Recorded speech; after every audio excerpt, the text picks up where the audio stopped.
So I made these two videos, and you could go to YouTube and watch it. It's on the Heavens to Light, Killing the Male Energy, Cloudy with a Chance of Meatballs. So the videos that I'm about to play for you today, if you go to YouTube and watch those videos, it will help tie everything together and make sense. I'm going to start with the foods. These are Illuminati playing cards. They were dated late 80s, early 90s. And I also made a video on all the watermelons they were exploding.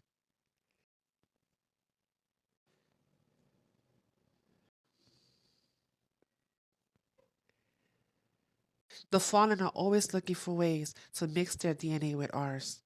The mixing of the metal and clay. Yeah, this is just a reminder they still have sentient fruit and vegetables and other, what would you call it?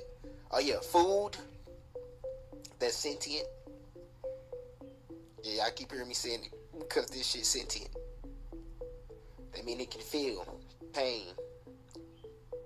That it's aware and it's knowledge. It's a living being.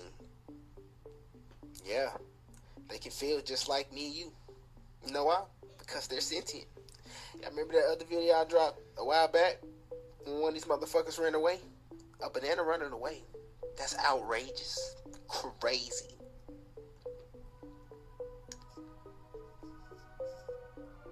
A chicken bone wiggling.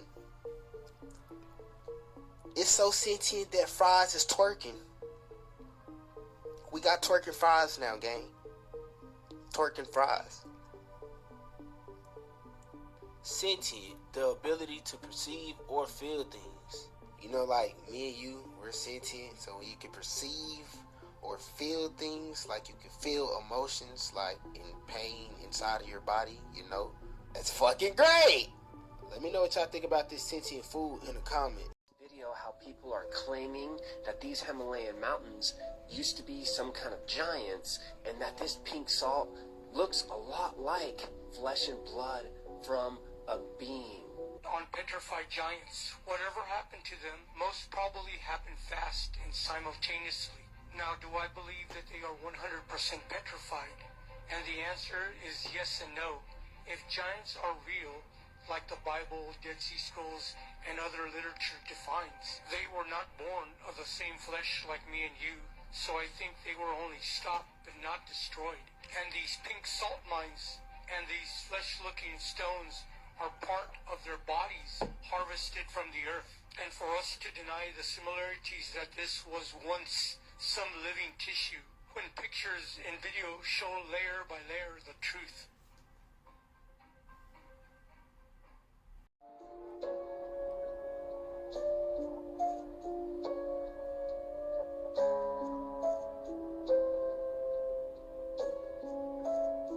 That hard to believe that these pink salt mines could be petrified giants.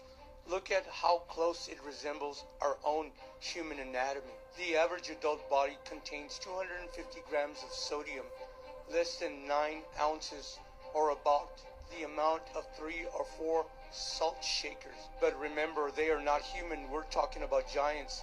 They had their own anatomy, and their own sodium levels were much higher, and resulting in more salt in their giant bodies. Now, did they petrify instantly as a punishment of some kind, or are they still aging? And the rocks and the pink salt we have today, are there the remnants of their long-lost existence? Just something to think about. I remember reading articles that happen to be very hard to find nowadays, that these GMO products were sterilizing people and turning them gay. And they put it in our waters as well. Notice how they put corn syrup in just about everything? Gilles Eric Seralini is professor of molecular biology at the University of Caen and serves as president of the scientific board for the Committee of Independent Research and Information on Genetic Engineering. Seralini set out over 2 years ago to conduct the most thorough toxicological test on the health impacts of Monsanto's Roundup Ready NK603 GMO corn, which was approved in the European Union almost a decade ago after only a 3-month study by Monsanto itself. Seralini's plan was to study it over the full life of a rat, with the aim to predict how humans might be affected by consuming GMOs. Beyond the GMO corn itself, he tested the health effects of Roundup. the most prevalent herbicide in the world, found in our soil, streams, air, rain, and recently in human urine. What Seralini found after 2 years of detailed analysis went beyond his own projections and concerns. His findings erupted throughout Europe. Well, I really appreciate you taking the time. So I guess my first question is, as a scientist and as the lead author of this 2-year study, do you think there are implications for human health from GMOs? Of course, I think there are severe implications for human health due to my research. We have demonstrated clearly that in males, especially, livers and kidneys were rich at a very high level. Kidneys were also rich in females, but females were prone to big mammary tumors. The first signs of health effects occurred in the 4th and 5th months, results that 3-month studies would have never seen. At 14 months, 10 to 30% of treated females developed tumors. There were no tumors in the control group. At 24 months, 50 to 80% of females had up to 3 tumors per animal. The groups treated with Roundup showed the greatest rates of tumors at 80%. Pituitary glands in females were the second most affected. The androgen and estrogen balance in serum was modified by both the GMO corn and Roundup treatments. In males, the liver, hepatodigestive tract, and kidneys suffered most, and estrogen levels more than doubled in males with the highest Roundup treatment dose. We've been eating GMOs in some form in the United States for 15 years. So why aren't people walking around with big tumors or obvious health effects in our country? So what would translate 6 months in a rat's life to human years? 2 years of a rat is an entire life. So as tumor arise mostly by the end of the first year and within the second year. So that means at the end of the first part of the life, which is around 30 to 40. And we are surprised to see a lot of breast tumors in women within this part of the life. Professor Seralini. Do you guys remember this video? For me, I really like corn. What do you like about corn? It's corn. A big lumpy nut. It has the juice. I got a more beautiful thing. It's corn. I can tell you all about it. I mean, look at this thing. When I tried it, I don't anything change. It's corn. Hated that. You guys might have already heard earlier this year, the federal government of the United States is suing the Mexico government because the Mexico government does not want to allow the United States GMO corn into Mexico. That should tell you something. I also know, and there's probably others, I also know that in 2016, Putin in Russia banned any import of GMO-modified food. Now, like I said, I'm sure that there are more countries that have done this, just like there's many countries who have outlawed foods that Americans eat every day. But I got a real bad feeling about the corn guys. Gates is on a mission to provide his GMO corn to Africa, right? And I know most of you already know, but if you're over there still thinking, oh, Bill Gates, the philanthropist, what a great guy. He obviously really cares for those children in Africa. Snap out of it. I have heard his corn be nicknamed Frankencorn, which I think is just perfect. Couldn't think of a better name. I was actually pretty surprised to see DW write, the documentary shows the Bill and Melinda Gates Foundation has become one of the most important promoters of genetic engineering experiments in Africa. Russia's state TV shows map dividing U.S. up among other countries. So this is Gog and Magog, and the war is definitely coming to America. The invasion will be happening in America, and they will be joined by other nations. They are the Shekel and the reading of Joel 3. The Shekel. I'm literally making this video at 1:11 p.m. Eastern Time. 1:11. The video. speak for itself. This is as of yesterday. Russian and Chinese troops have landed in the North American continent for the first time. Now, they're now for the first time, and there they are flying their flag on an open southern border. This is 100% true. The thing is, the truth is not what it seems. I don't know the truth. The truth is, there's no one.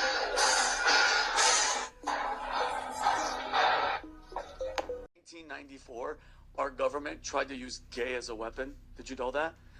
They were proposed to build, the Department of Defense, $7.5 million to create a gay bomb. A bomb, a chemical that when it blew up, Google, if you think I'm lying, Rob, look it up. Yeah. Pat, this chemical would hit the enemy, Pat, and make them irresistible to each other. Something tells me, Vinny, Wait, that let much me like read the it. Go Wuhan little- lab go little- leak that leaked Rob, somehow here in America, buddy. Okay, there you go. Gay bomb, informally known as a non-lethal psychochemical weapon concept that was speculated upon a research laboratory within the United States Air Force. The unconventional idea involved the dispersion of sex pheromones over enemy forces with the intent of generating mutual sexual attracting among them, causing mass confusion. Orchard industry, even backyard gardeners should take care of their plants. You can see scattered showers still showing up on the Pacific Northwest radar throughout the region. The heaviest, and of course, well to our north. Here in southern Oregon and northern California, we've got a bit of an unusual situation. Now, this first portion of the radar cycle, fairly bland and typical, but then you see these bands of very distinct cloud cover moving into the region. That is not rain, that is not snow. Believe it or not, military aircraft flying through the region is dropping chaff.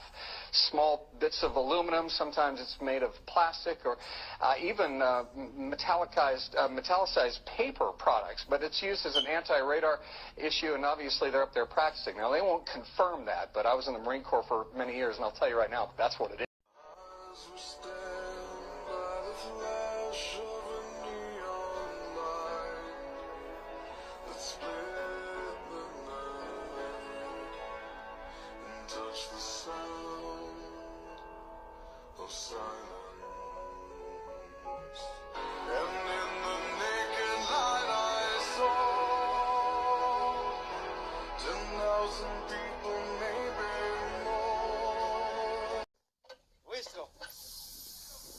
As Vladimir Putin continues his brutal invasion of Ukraine, at home, the Kremlin is prosecuting a legal war against the LGBTQ community.